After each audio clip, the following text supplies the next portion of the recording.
लेकिन शायद उन्हें नहीं पता था कि क्वालिटी चेक किए बिना वो गन्स आर्मी के पास पहुंचा दी गई हैं। इनफैक्ट इस इंसिडेंट के बाद उन्होंने तो एक इंक्वायरी बिठाई थी। जिस कंपनी के साथ कॉन्ट्रैक्ट किया गया था उस कॉन्ट्रैक्ट को भी रद्द किया गया और कंपनी को भी बंद किया गया। और उन्होंने इंक्वायरी में साफ साफ कहा है कि वो उस आदमी को पकड़ना है जो इसके पीछे है, जिसने बिना क्वालिटी चेक किए उन गन्स को आर्मी तक पहुंचने दिया।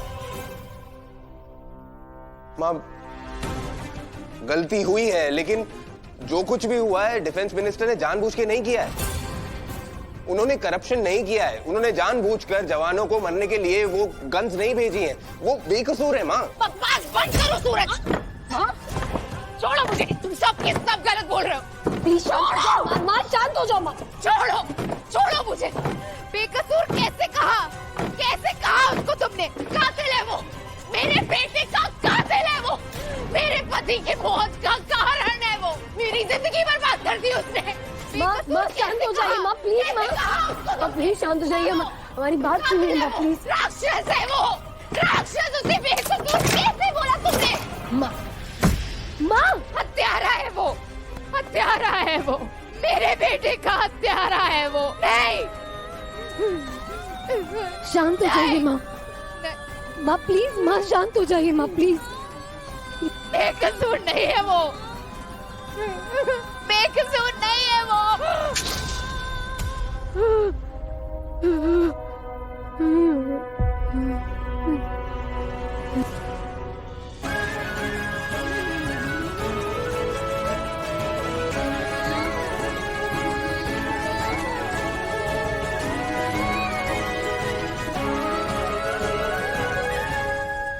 जग्गू, हमें इन दोनों को घर ले जाना चाहिए अभी।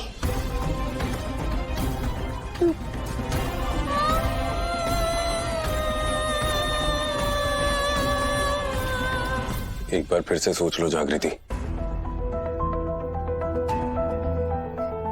मैं सोच चुकी हूँ, मैंने इनफैक्ट इन्फॉर्म भी कर दिया है। बट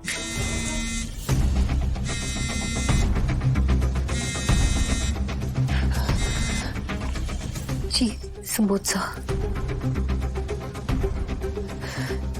मैंने आपको जो इन्फॉर्मेशन दी है वो करेक्ट है। जिस कल्प्रिट ने संग्रहालय से वो प्लान्स चुराए वो मेरे ही घर में, वो मेरी माँ है। आप प्लीज यूनिट के साथ आइए और उन्हें अरेस्ट कीजिए प्लीज।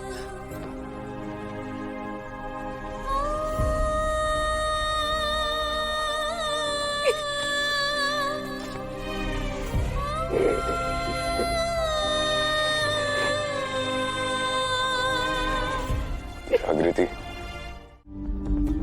सूरज भी यहाँ नहीं है, सपना भी अपने कमरे में नहीं थी। मैंने माँ को सपना के हवाले किया था और माँ भी गायब है और सपना भी।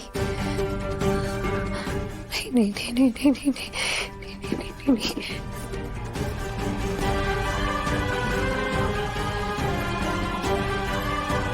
Ram ji please CCTV footage में सपना माँ को भगाते हुए ना दिखे। Please Ram ji please.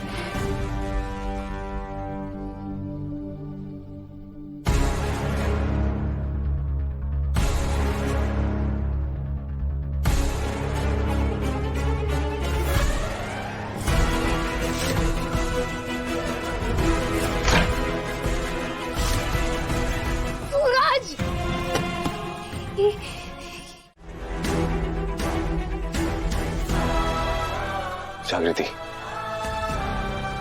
तुम उन्हें अरेस्ट इसलिए करना चाहती थी ना ताकि वो डिफेंस मिनिस्टर पर हमला ना कर सके, क्राइम करने से बच जाएं। जब वो खुद मान गई हैं ऐसा ना करने के लिए, तो क्यों अरेस्ट करना है उन्हें? तुम भी उन्हें बचाना चाहती थी, मैं भी उन्हें बचाना चाहता था, बस हमारे तरीके अलग हैं। Is it? और तुम्हें क्या लगता है वो नहीं आएगी वापस? इस बात की क्या गारंटी? तुम इतने श्योर कैसे? और इनफैक्ट तुम तो उनके खिलाफ थे ना पहले। काम डाउन, बैठो, पहले मेरी बात सुनो। देखो, जब हम किसी का दर्द समझ जाते हैं ना, तो खिलाफत हमदर्दी में बदल जाती है। मैं खुद उन्हें मोक्षगढ़ से पंजाब जाने वाली बस में बिठा के आया हूँ। वहां पर मेरा एक आदमी भी है उनके पीछे, जो पल पल की अपडेट हमें देता रहेगा। Now you get it. जब डिफेंस मिनिस्टर यहाँ पर आएंगे, गीता माँ यहाँ पर होंगी ही नहीं।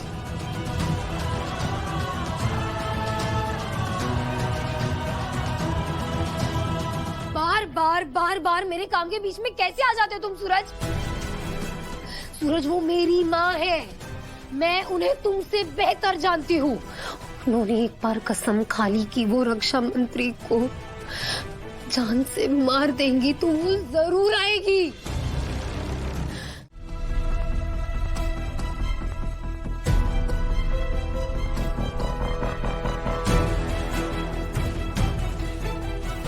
लेकिन मॉम, आपको तो एस्थमा है, आप पटाखे कैसे फोड़ेंगी?